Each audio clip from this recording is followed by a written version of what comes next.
Olá, pessoal, tudo bem? Então, esta é a quarta de uma série de 5 videoaulas sobre as revoltas do período regencial, ok? Então, hoje nós vamos falar sobre o Maranhão e a Balaiada. Bom, então, até o momento, nós fizemos um passeio aí panorâmico pelas revoltas, né? Nós vimos elas de cima, né? E descobrimos que elas têm a ver com a implantação de algumas medidas que federalizaram o império, né? Um pouco, mas não o suficiente do ponto de vista dos liberais exaltados e dos liberais moderados, né? Eles queriam um pouco mais de federalismo, né? Pelo menos, né, a maioria dos liberais exaltados e a maioria e uma parte dos liberais moderados, certo? Então, a grande questão era definir quem tinha o direito ou o poder, quem deveria ter o direito ou o poder de escolha dos presidentes das províncias. Tá? Aqueles liberais mais exaltados e alguns moderados entendiam que deveria ser escolhido pelo povo de cada província, através de eleição. E aqueles que pensavam como os restauradores e mais para frente regressistas, eles acreditavam que deveria ser uma prerrogativa da autoridade central do Rio de Janeiro, os regentes ou o imperador. Tá? Então, nessa circunstância é que vão se dar, né, algumas das rebeliões da regência. Né? Então, nós passamos até o momento pela cabanagem, em que isso foi colocado em questão. Né? Eles acreditavam, né, que o presidente deveria ser escolhido pelo povo paraense, certo? Nós passamos também pela... E aí eu estou passando aqui os slides enquanto eu estou falando isso, comentando isso. Nós passamos pela Bahia, né, a revolta dos malês, que teve um conteúdo mais relacionado à escravidão, né, uma ameaça, né, ao predomínio escravocrata das elites brasileiras, tá? Então não teve muito a ver com essa questão do federalismo, tá? Mas a Sabinada sim teve muito a ver com isso, né? Então ela colocou em questão o federalismo ou o centralismo, o unitarismo do Estado brasileiro, que é o poder concentrado nas mãos do governo central do Rio de Janeiro. Né? Tem essa questão do unitarismo barra centralismo contra o federalismo. Okay? E, paralelamente a isso, tá, nós temos essa questão da escravidão também, né? Que é algo que estrutura a sociedade brasileira do século XIX, que estrutura a sociedade imperial e que, em algumas revoltas, esteve ameaçado. Por exemplo, na cabanagem houve alguma ameaça à escravidão, isso chegou a ser discutido. Na revolta dos malês isso aconteceu, na Sabinada isso não chegou a acontecer porque era mais uma revolta de indivíduos de camadas médias da população, a chamada classe média, okay? Que não questionavam a escravidão de uma maneira muito firme, pelo menos. Ok? E, enfim, chegamos ao Maranhão. Vamos falar um pouquinho do Maranhão. Bom, o Maranhão teve um grande surto de desenvolvimento econômico no século XVIII, tá? Com a introdução da lavoura algodoeira. Tá? Desculpa, vou repetir. Com a introdução da lavoura algodoeira, certo? E essa introdução ela teve a ver com a Revolução Industrial que acontecia na Europa, né? Então, na Inglaterra, especificamente. Então, com a Revolução Industrial, a Inglaterra, que tradicionalmente era uma produtora de tecidos de lã, ou roupas de lã, certo? A Inglaterra ela fez uma transição da lã para o algodão, certo? O algodão é originário da Índia, certo? E aí o que os ingleses fizeram? Eles espalharam o algodão por regiões da América que tinham um clima favorável à produção do algodão e, né, contribuiu com a introdução dessa cultura no continente americano, certo? Para alimentar o quê? Para alimentar as máquinas que começaram a surgir com a Revolução Industrial, máquinas essas que produziam em uma escala impressionante, certo? E que ajudaram muito a Inglaterra a enriquecer, tá? Porque a industrialização da Inglaterra ela começou com o setor têxtil, certo? E o Maranhão se tornou um grande fornecedor de algodão para a Inglaterra, ok? Mesmo com o Pacto Colonial, né? Ainda o Brasil sendo colônia, o Maranhão vendia para Portugal, Portugal revendia para a Inglaterra, certo? E aí a Inglaterra fabricava tecidos e roupas, vendia para Portugal, que vendia para o Brasil essas mercadorias industrializadas, ok? Então o Maranhão foi inserido no universo econômico capitalista, né? Tá certo, antes já havia a produção de açúcar e tabaco, mas o algodão deixou o Maranhão muito desenvolvido, né? Trouxe muitos recursos econômicos para o Maranhão, ok? Era um grande produtor. Então a produção algodoeira era feita em grandes extensões de terra, onde se praticava a monocultura, tá? Com base na exploração da mão de obra escrava de origem africana por grandes proprietários de terra. Então até hoje a população maranhense ela é marcadamente africana, né, de origem africana. Existem muitos negros lá. A população indígena do Maranhão é até relativamente reduzida, se for comparar com a população afrodescendente, né? E isso tem a ver com a introdução de outras lavouras, açúcar e tabaco, por exemplo, mas o algodão ganhou grande espaço lá no Maranhão, certo?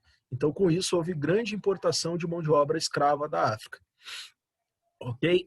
Mas essas grandes propriedades, elas também conviviam com pequenas propriedades mais para o interior. Então, assim, o litoral, que era mais próximo dos portos através dos quais era exportada a produção maranhense de algodão, era ocupado majoritariamente por grandes propriedades de terra, por latifúndios. Mais para o interior ficavam os pequenos proprietários, né, que poderiam produzir algodão, poderiam produzir algodão, mas também produziam outras coisas, como, por exemplo, arroz, né, feijão, até açúcar, né, cana-de-açúcar, açúcar, tabaco, né, e também havia criação de gado, mais para o interior, que pegava a zona do Agreste, né, e até do sertão maranhense, sem falar que o Maranhão ele tem dois biomas, né, ele é dividido, né, tem ou até três, né? Tem o litoral, tem a área amazônica e tem a área sertaneja, agreste sertaneja, né?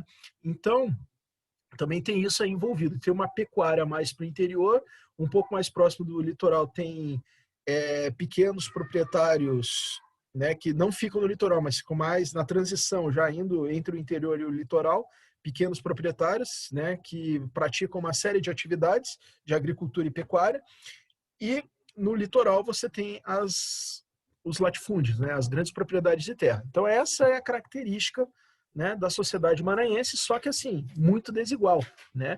Muita riqueza concentrada e muita pobreza espalhada pelo interior, tá?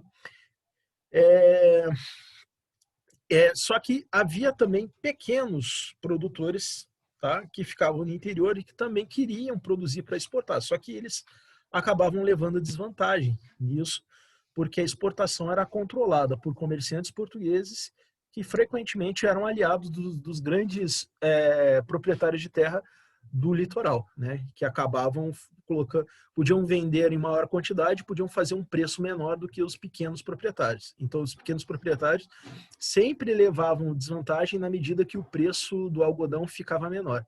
Tá? Então, isso desagradava, claro, os pequenos proprietários. E havia, de novo, a xenofobia anti-portuguesa. Por quê? Porque os portugueses lidavam com o comércio de exportação e importação também na província do Maranhão, como na maior parte do Brasil. Okay? E isso não mudou mesmo depois da independência. Esse controle português do comércio de importação e exportação, ele vai se manter mesmo depois da independência. Então, vem a independência e nada muda. As coisas continuam mais ou menos como elas eram antes da independência. Isso é importante dizer também.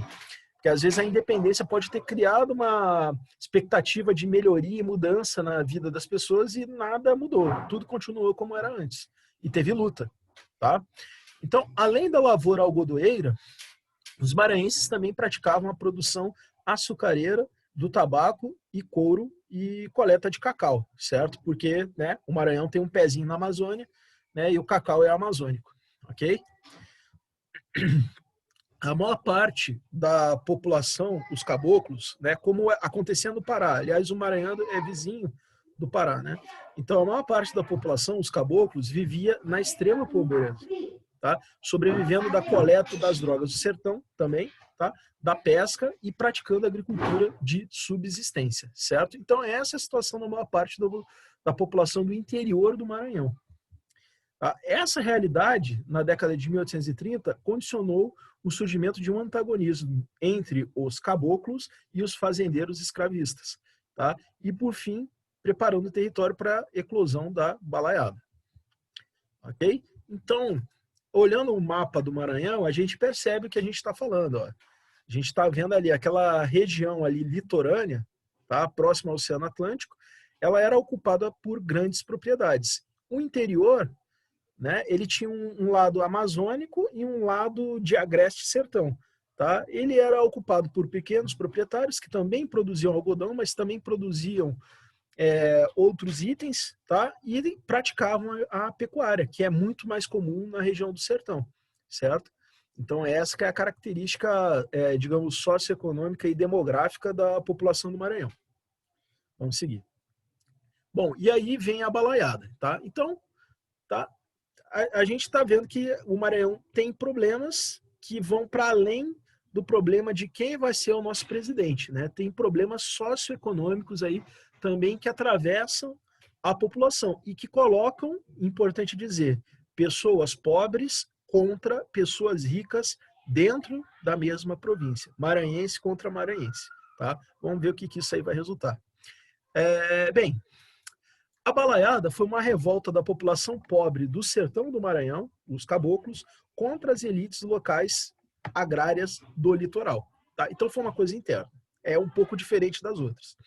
Os revoltosos eram popularmente chamados de balaios, tá? Por conta da utilização de cestos de palha, chamados de balaios, utilizados na colheita do algodão e outros itens, certo?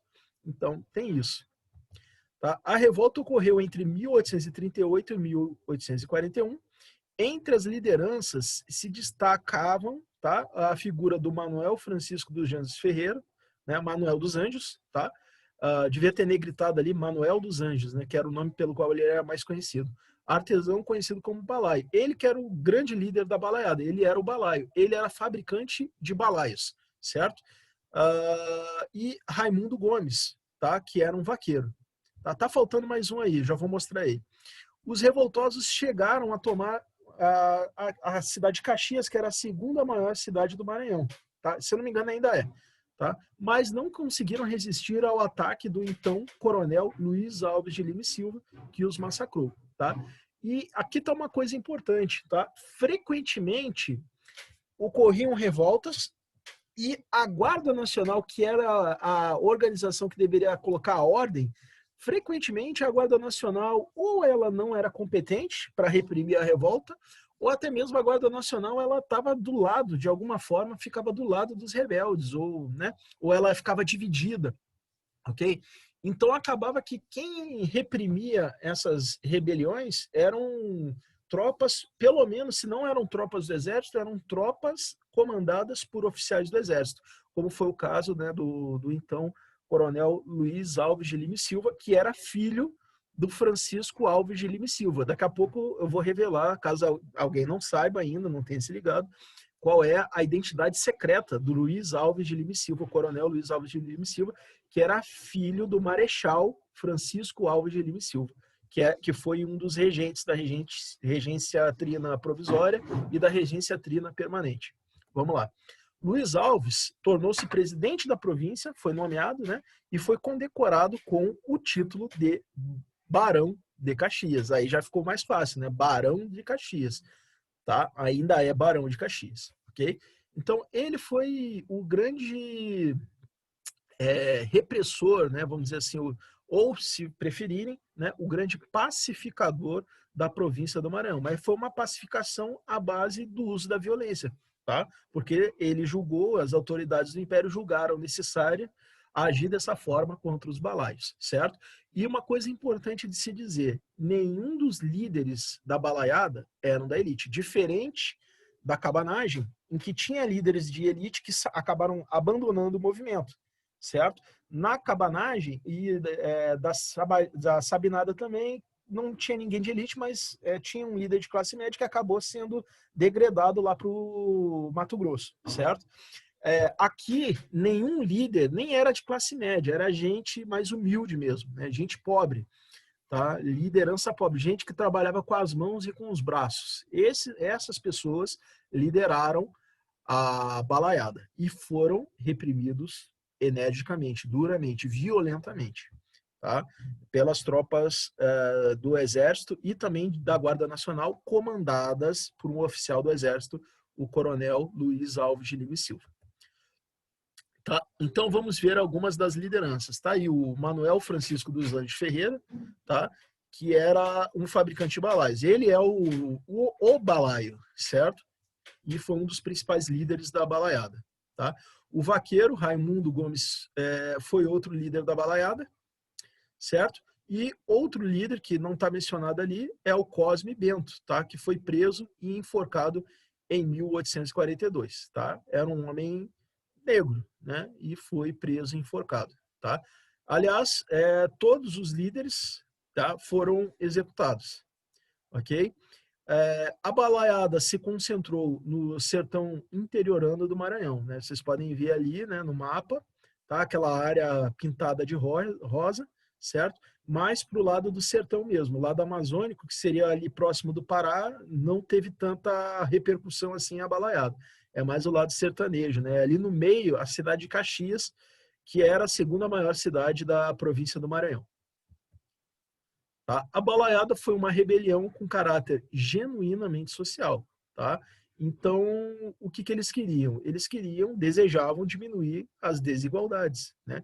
Desejavam que os pequenos produtores de algodão tivessem o mesmo acesso aos mercados que os grandes produtores.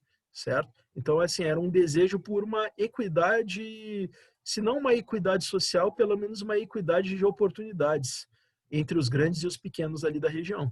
Tá? Então foi uma rebelião de pessoas pobres, tá? E foram duramente castigados por isso, ok? Então tem ali um poema, né, muito interessante que aparece até, inclusive, numa questão da SpaceX. O balaio chegou, cadê branco? Não há mais branco, não há mais senhor, tá? Então foi uma rebelião, inclusive, que propôs, tá, a abolição da escravidão na região do Maranhão.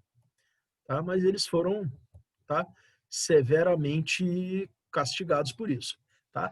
E aí, pelo êxito alcançado na repressão aos balaios, o coronel Luiz Alves de Lima e Silva foi promovido a brigadeiro e elevado ao título de Barão de Caxias, certo? Ele já era nobre, né, filho de família nobre de origem portuguesa, e agora ele é barão, né, que é um cargo, tem um simples nobre e tem o cara acima do simples nobre, que é o barão, ok? Que é um segundo degrau da nobreza, ok? E com essa imagem, nós vamos encerrando aqui a nossa aula sobre o Maranhão e a balaiada. Muito obrigado, tá? Até nosso próximo encontro. Obrigado por vocês terem assistido essa aula.